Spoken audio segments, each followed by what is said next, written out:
cara mengingat Allahnya pertama nikmat, dengan jalan nikmat, pemberian Allah. Kan dia tak nikmat berhidung, pemberian tu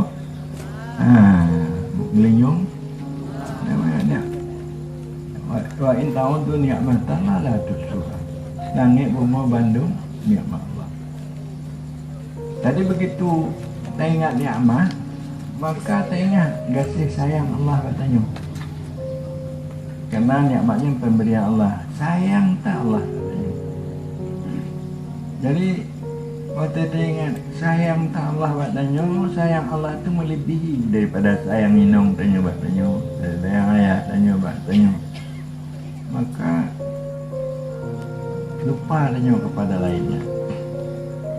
Jadi itu dikatakan ahwal. Awal itu waridat, cahaya-cahaya Allah yang datang pada hatinya, itu yang dapat melupakan dia dengan lainnya. Cahaya-cahaya Allah itu maksudnya cahaya sifatnya. Terlihat kita kasih sayangnya. Kasih yang kagejuk oleh Allah udip tanya, bujuk oleh Allah rezeki buat tanya untuk membantu udip, bujuk oleh Allah anak, bujuk inang, kajuk cucau, kajuk cucau dan sebagainya. Kasih sayang melebihi dari segalanya. Jadi bila mana anwar, sifat-sifat Allah, cahaya sifat masuk ke dalam batin danyo, maka baru lupa lainnya. Baru hana danyo tingkat pelain. Nyolan tanyang Mbak Don, ibu yang terhormat, pada alam ini ada sifat Allah. Pada alam ini ada sifat. Maknanya bak-bak kaya dan sifat Allah. Ada itu sifat kudrah iradah Allah. Sehingga kayanya layaknya mubuh. Atau pubuhnya Allah ada sifat. Jadi sifat-sifat kebagusan Allah itu ada pada alam dan ada pada dirinya. Kemudian masuk dia ke dalam batin dan batinnya. Maka lupa tanya selain Allah.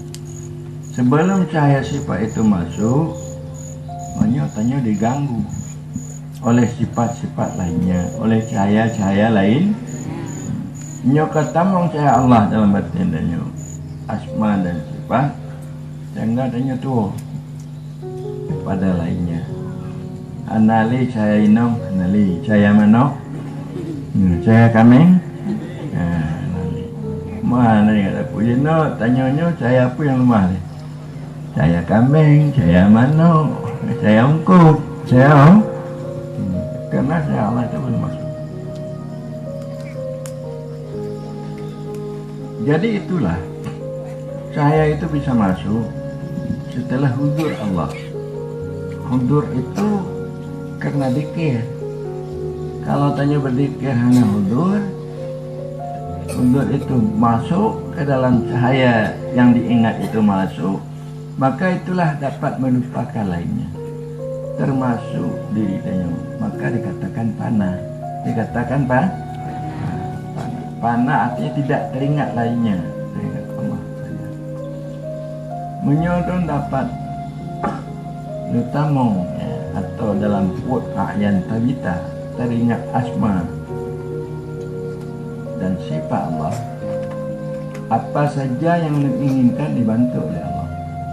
Apabila ada bisa tamong cahaya zat Allah yang membawa ke panah daripada selain Allah, sebelum hajat yang dan berhajat, hajat itu telah didatangkan oleh Allah yang geken dari ulama sufi seperti itu. Jadi bapak-bapak dan ibu-ibu sekalian, maulun ai baca-baca kalau latih, tapi mutu meta hana. Oh lagi ternyata. Oh lagi. Aku lagi rukun. Jadi jino memang jangan tinggal lo lewat utunong melonjak. Mupaji kaja kah? Kamu empok ngong gubernur. Kamu empok ngong jadi lengah. Jadi oleh karena itu makanya hudur hati, jangan ada berkemauan kepada lain Allah.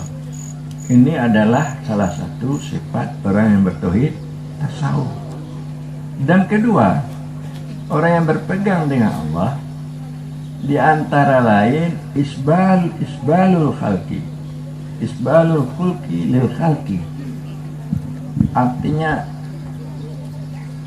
maknanya meluaskan akhlaknya bagi makhluk, atau dikatakan juga isbalul khuluqi lil khalqi, melepaskan akhlaknya kepada makhluk, atau dimaknakan lain meluaskan akhlaknya bagi makhluk. Jadi orang terawihnya harus dapat meluaskan akhlaknya bagi makhluk, dengan makna bahwa dia itu dengan siapa saja, dengan siapa, harus dapat dialani, walaupun enggak bungeh, dia harus dapat tersenyum. Dengan makna, bila mana ditampar pipimu yang kanan, berikan pipimu yang kiri. Bila mana ditampar pipimu yang kanan, berikan pipimu yang kiri. Itu artinya meluaskan akhlak kepada makhluk. Bek cengeng, ada pun ibu cengeng, bek tundek, bek tu, bek tundek. Ikan mentong dek lintu tanya baca kang ilat tanya kailah kanya ibu nasi yang laganya nah dia tanya pada lo ya. Harus tanya bersifat kun basama wala takun abasa, adalah engkau tersenyum-senyum, jangan adalah kita bermasam muka. Bermasam mari baik anu atau agam, buat tersenyum-senyum lah, buat tersenyum-senyum, baik tundek-tundek terberutut terburu. Jadi itu maknanya akhlaknya tidak dapat luas makhluk. Dan ketiga, dia harus dapat memutuskan sangkutan kepada selain Allah dengan jalan azman. Azman artinya dengan jalan tekad bulat.